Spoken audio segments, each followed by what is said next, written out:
We were sent the under storage bed bins, and we're going to go ahead and assemble these together, okay? This is everything you're going to get complete in your box.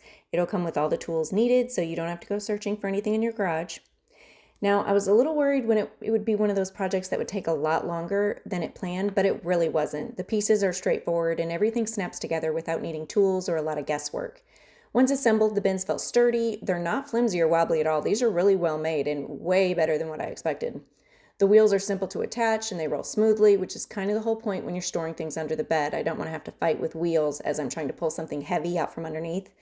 I really like the clear lid because you can actually see what's inside without pulling everything out. After sliding them under the bed, I loaded one with shoes and the other with blankets, and they handled the weight just fine. The double XL size does make a huge difference. These hold way more than what you would think.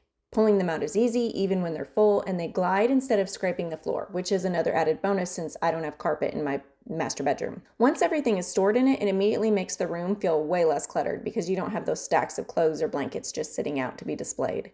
If you're trying to reclaim under bed space without fighting with awkward bins or heavy boxes, these storage containers are a really practical solution. I definitely would recommend them. They're simple to assemble, easy to use, and actually helpful for staying organized.